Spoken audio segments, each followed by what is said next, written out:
And I've been fucking all over the place. So, Yep.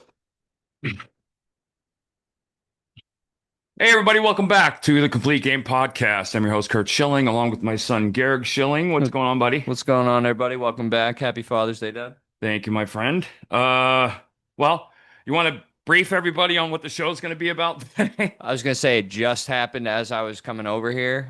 Raphael Devers has been traded to the San Francisco Giants, and coming off the heels of our buy and sell episode, I think it's a Yeah, great transition, especially because back when the first base drama came up after the spring training drama, it really seemed like a place he didn't want to be anymore. And I asked you at the time, do you think that they move off of Raffy? And your answer was, I don't know if you remember, they better get back a haul. right. So, what do you think of what they got so far? So I now know the four names, and I'm not sure that I've ever seen a 4-for-1 trade that worked. I was in a couple. Um, But I was always taken aback by the fact that in those 4-for-1 deals, there were throw-ins. Like the fourth guy was somebody nobody had ever heard of, blah, blah, blah. Red Sox Nation, I don't think it's split. I think most of them are gas, mainly because they were winning 1-0 today. Devers homer to put the game on ice, hit 2-0, and now he's gone. Let's move to Against Max Fried, by the way, right, which, as you said just before the show, has Red Sox Nation feeling sexy. We're right, back in the race. We're right. legit. To be clear, the Red Sox were not poised to make a postseason run, in my opinion. They didn't have the team to do it. You can disagree with that or not, but I don't think they had the pitching. I don't know that they have it now. But let's move the Devers piece off the table first. He's got 7 years left, counting not counting this season, at an average of 30.9. So they moved 210 million in salary, which if I'm a Red Sox fan, I don't care because my team has enough money they shouldn't have to worry about payroll anyway. But it is a significant chunk of money, 30 million a year off the books. Um, and then it becomes, do you replace him with one of the players in the trade, or do you moneyball, try to replace him in the aggregate, right? Because you have to replace him. And Bregman, Bregman walks at the end of the year, then what? Yeah. They've got some options. They've got some prospects. They've got, with Anthony and a slew of young bats and arms. But the Hall, I want to get into the Hall and talk about. I've done a cursory glance across the table at the guys they got. Um, the big name that came out first was Jordan Hicks, who is a reliever turned starter. I don't know if you remember, 6, 7, 8 years ago, it was Jordan Hicks throwing 102 out of the Cardinals bullpen with just no idea where it was going. The Giants got him and turned him into a starter. I don't know that that's actually turned into anything usable career-wise. These are his numbers. He's um, he's 254 game, 4.2 ERA, 401 innings pitched, 350 hits, 394 punchouts, 200 walks. For about a 1.3714 whip. He's and I say this again, this is not disrespectful. He's a fourth starter. He's a fourth or fifth starter. He doesn't have the command to consistently get outs in October. But he's certainly a power arm who can have really good days against really good lineups. But that's a guy you're going to plug into your rotation. Um, and then you've got, I think, probably the two big names in the trade. Kyle Harrison, who is a third rounder out of 2020, 23, going to be 24 this year. Um, Left-handed load, mid-90s power arm with I like the mechanics. He's exactly what I expect from a 24-year-old. Mechanically, he's got some polish, but he's a big arm. He's a potential upper rotation guy behind Crochet, definitely possibility. But we don't know yet, right? I mean that's the thing. You're not going to know, and you're talking about 182 big league innings of experience with about a punch out an inning, 9-9 with a 4.5. Those numbers will change dramatically over the next year or two. But this is partly you're getting this kid with the thought that your pitching coaches are going to be able to turn him into the stud he's supposed to be. And so that he's the key young player. I think it was two young players. This other kid, James Tibbs, who is an outfielder slash first baseman, the Giants' number 4 prospect. He's an A-ball currently, 13th pick overall in 2024. 22 going to be 23 right now is slash line in A ball. 245, 377, 480, 45 punch outs, 41 walks, 12 homers, 32 RBIs in 56 games. That's an A ball. I don't know what that translates to. I don't know what that means in the big leagues. Um, Clearly a high pick, power guy, good eye, a good plate discipline, and somebody you hope. I mean, corner outfielder, first baseman means you're talking about a big kid who's probably not going to be able to play another position, which I that falls on the Red Sox scouts. But a guy who's probably 3, 4, 5 years off at best in low A ball, and then the kid that where you really lean on your scouts is for this fourth player, right? These are the guys that are telling you if you get this kid, if you can slide him in there. Jose Bello is the 20-year-old pitcher out of the Dominican Republic. He's in rookie ball right now. In 18 innings, he's got 28 punch outs, 3 walks. So take that for what it's worth. That's obviously a very young, very live arm. Um, I haven't seen video of him. So you got two young arms, a young bat that I probably 3 or 4 years off. You've got a big league guy who you're going to throw in your fourth or fifth spot, and a younger arm that you might throw in your hopefully ends up the year at your 2 spot next year. But it frees up 30 million that you're going to have to go out and spend to replace the bat that is Rafael Devers. Now, on the flip side, I mean, what do the fans in Frisco think? They've got to be ecstatic from the standpoint of they just got a potential Hall of Fame bat, right? In a division that they're very competitive in. And let's look at this. They have also had tremendous success with a little bit bigger guy on the hot corner over there at third Right. with Pablo Sandoval Well, in the old days. Chapman, who's hurt, so Devers might go play some third base Yeah. while he's out. But Chapman's a Gold Glove third baseman, so Devers is going to do what? And I'm not worried about that now. But I think when you're a Boston fan, one of the things you have to understand, and you might not like it, and you might just say, "Tough, deal with it." I'm reading a lot, and that means I'm reading a lot. That doesn't mean anything else. I'm reading a lot of commentary around the fact that Rafael Devers apparently did not want to be in Boston.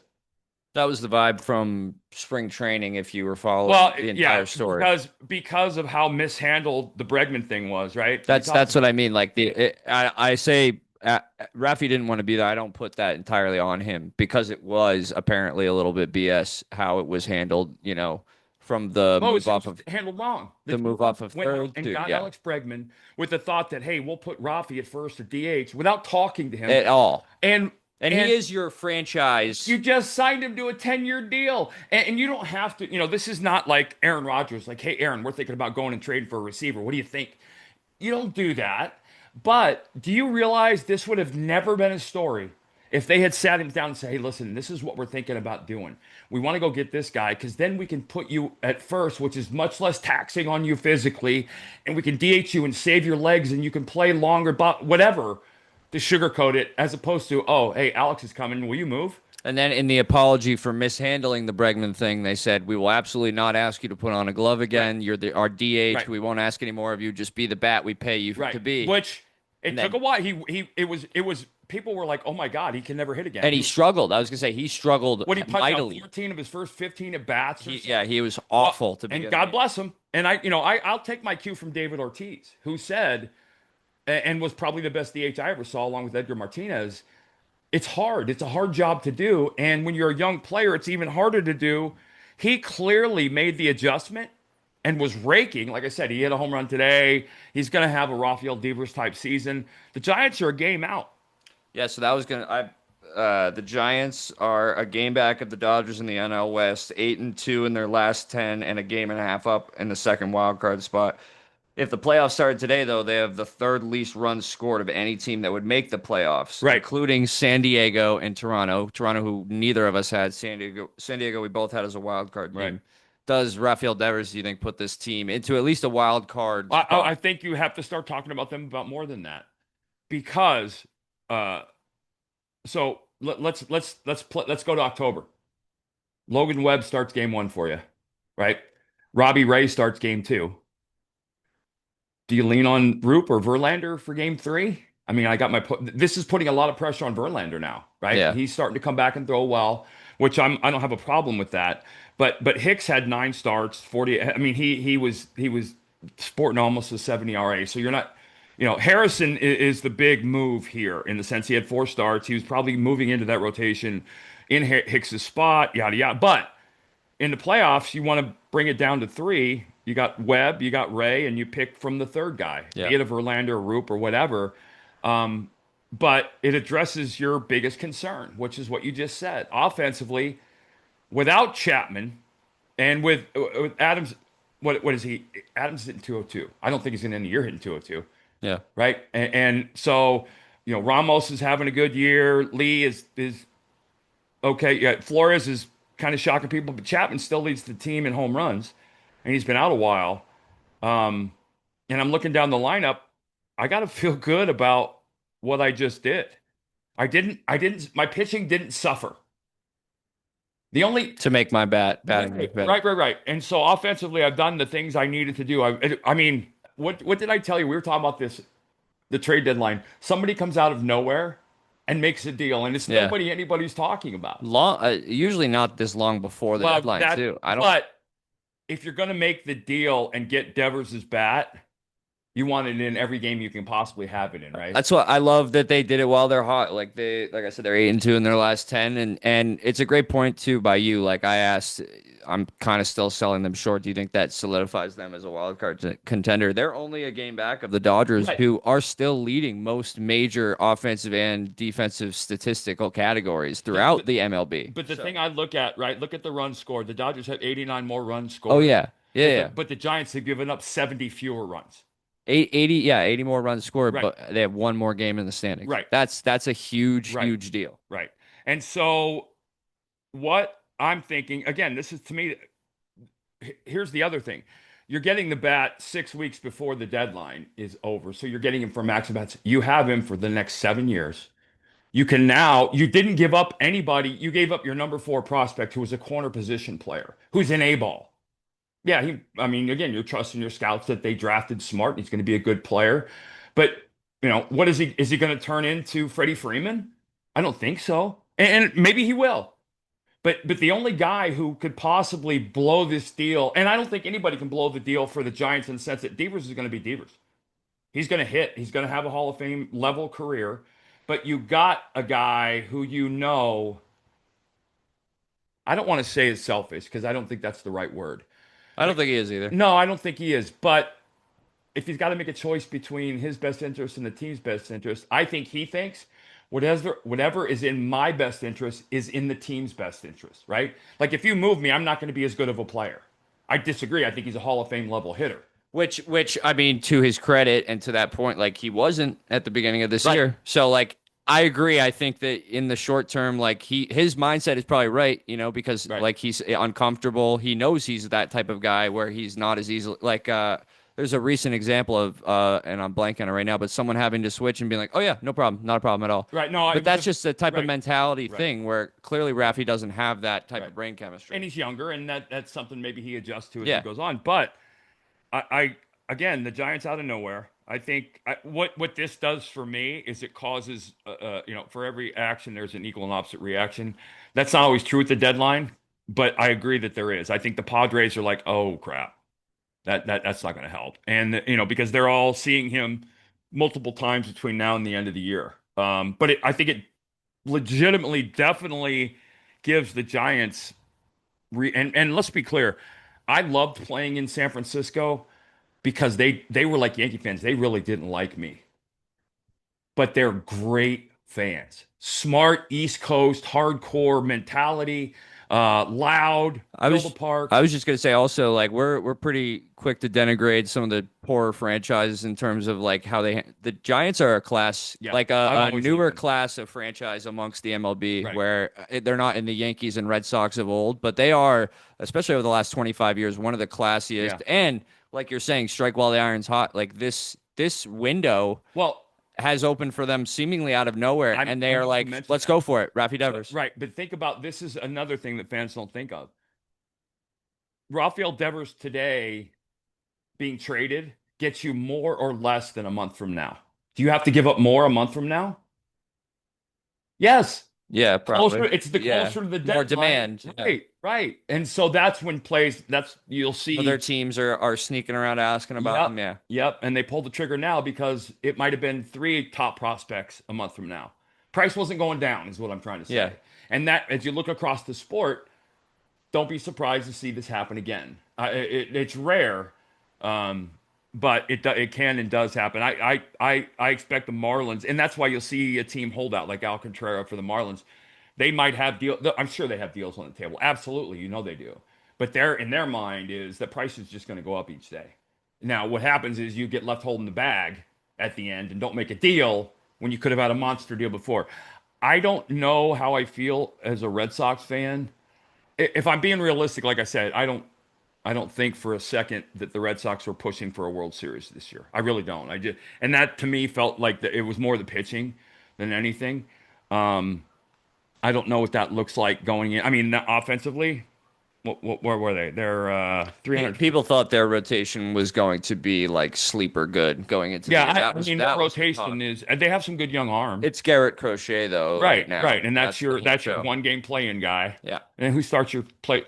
They've got Whitlock, they've got what Bello, and um, a couple other guys. But I'm not looking at anybody right now. I don't see anybody where I'm saying, okay, this guy after Crochet today, this guy starts game one of the series after we win. Yeah. And that's to me this winter. That's what you have to go out and you have to do. You have to sign that guy because I think Anthony's going to be a superstar. I think they have a lot of good young prospects, and I would feel really good about that part of it. But this doesn't work if the front office doesn't spend the money that they have to spend, and they have it to spend, right?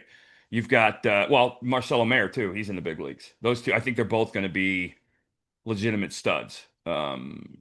Perales is in Double A. Uh, you know, and only what is it? One, two, three of their top tens are pitchers. Double A, Double A, Double A. So they're a little bit off. But I do like the fact that the top two prospects, and I think they're both impact position players, a shortstop and an outfielder in Anthony. I think they're middle of the order bats who I think possibly can more than make up for the Devers absence. But that's if I think I don't know about Bregman coming back, but there's a lot of questions. But they're going to have to spend some money, and they're going to have to build out that staff because what Chapman, Chapman's Chapman. I think Chapman. If you think about this, if the Red Sox are sellers, then Chapman becomes a very lucrative piece at the deadline for somebody. Yeah. So I'd be curious to see how that plays out. But Rafael Devers to the Giants for Jordan Hicks, James Tibbs, uh, Harrison, and Jose Bello. Um, Also, as a Red Sox fan, it's closing out that 2018 roster. So a little sad for me personally. That was yeah, the last team that I had fun watching. yeah, yeah. I'm way Which, stepped. by the way, that will be one of the greatest pieces of trivia ever. Who was the 2018 World Series MVP? There are people listening right now that are Red Sox fans that don't remember. It was Steven Pierce. Steve Pierce. Yeah. Yeah, So that's going to be an incredible pull one yeah, day for yeah, me. yeah. And it was not controversial either because he won it. No, he dominated. Yeah. All right. Well, that's we were going to do a lot of different stuff on Father's Day or talk about the father-son duos, the Griffeys, the Alous, the Bonds. We'll pick that up on another show, but this was a hitting moment that we needed to jump on, so we felt like it was appropriate. And then we are going to go to guess my teammate. Yeah. Guess teammate real Let's quick. guess All the right. teammate. We got 5 clues, range from most vague to most obvious. Former teammate of my dad's. Here we go. A 12-year MLB career, I was a bit of a journeyman, being on 7 different ball clubs, although 2 of them were for less than 10 games. So, couple of cups of Hmm. coffee. I'm trying to think if you're going to tie the Father's Day theme in here. Uh, 11 years, 12. 12 years, 7 teams. 7 teams. 2 for less than 10 games, though. So, Gary Varsho. nope. All right. Uh, From New York, I am a switch hitter who was traded from the Twins to the Mariners for a player to be named later, who ended up being another teammate of yours, David Ortiz. From New York. I Read am that again. from New York. Oh, you're from New York. I am a switch hitter who was traded from the Twins to the Mariners for a player to be named later who ended up being another teammate of yours, David Ortiz. Dave Hollins. Dave Hollins. Yeah, I thought you might have had an inkling, but I didn't I want to thought he look at you. played longer than 11 years. Nope. It was 11 years, 12 years, but yeah, the 2 years you Yeah, get yeah, credit yeah. for are those smaller seasons. So yeah, it's Yep. 11 years. By the way, on my top 10 list, which we will have at some point, of toughest human beings I've ever known, he's number one. If you guys don't know who Dave Hollins is, just Google the first picture that comes up of him. I mean, it's another teammate of yours' nickname, but he does look like nails. Like he, Right. he looks like a His nickname was Headley because his hat size was like 8 and 5/8. Had an enormous head, but he was the toughest teammate I ever played with. look at this. Just an FYI on this guy. He had a broken hamate bone. Look at that picture that comes up for Yeah, oh, that's perfect. He had a broken hamate bone, right? 6 weeks. 17 days after the surgery, he was in a game in the big leagues with the pin stitch sticking out of his hand. Ugh. Yeah. And he also dragged Frank Castillo across the turf in the vet on a benches clearing brawl, which is one of my favorite highlights ever. He looks like a guy who would be eating a watermelon without taking the skin off and have people looking at him and be like, "What?" Like Right. I didn't. So here's It's the quick hard. Dave Holland story. And to be very clear, Dave's son, two sons, his oldest son played in the minor leagues is with the Marlins. His youngest son is at South Carolina Bo, who's going to be a number one pick and potentially a superstar in Major League Baseball someday. My first day in Philadelphia, first regular season game, opening day, 1992 against the Cubs. Maddox leads the game off and hits Lenny and breaks his hand. We get beat after the game, and Dave was a mountain of a man, must like just ripped. He's at his locker with his shirt off, back to the media, hands on his locker, so his back is looks like a pterodactyl. Kids, if you're listening, cover your ears. All the reporters are standing behind him. He looks around, turns around, he goes, "What the fuck are you looking at?" And they all just turned around and walked away. And I was sitting across the locker room. I'm like, huh, that guy's a little different. But he has mellowed now. He's the nicest guy in the world. Yeah, he's very nice. Amazing human being.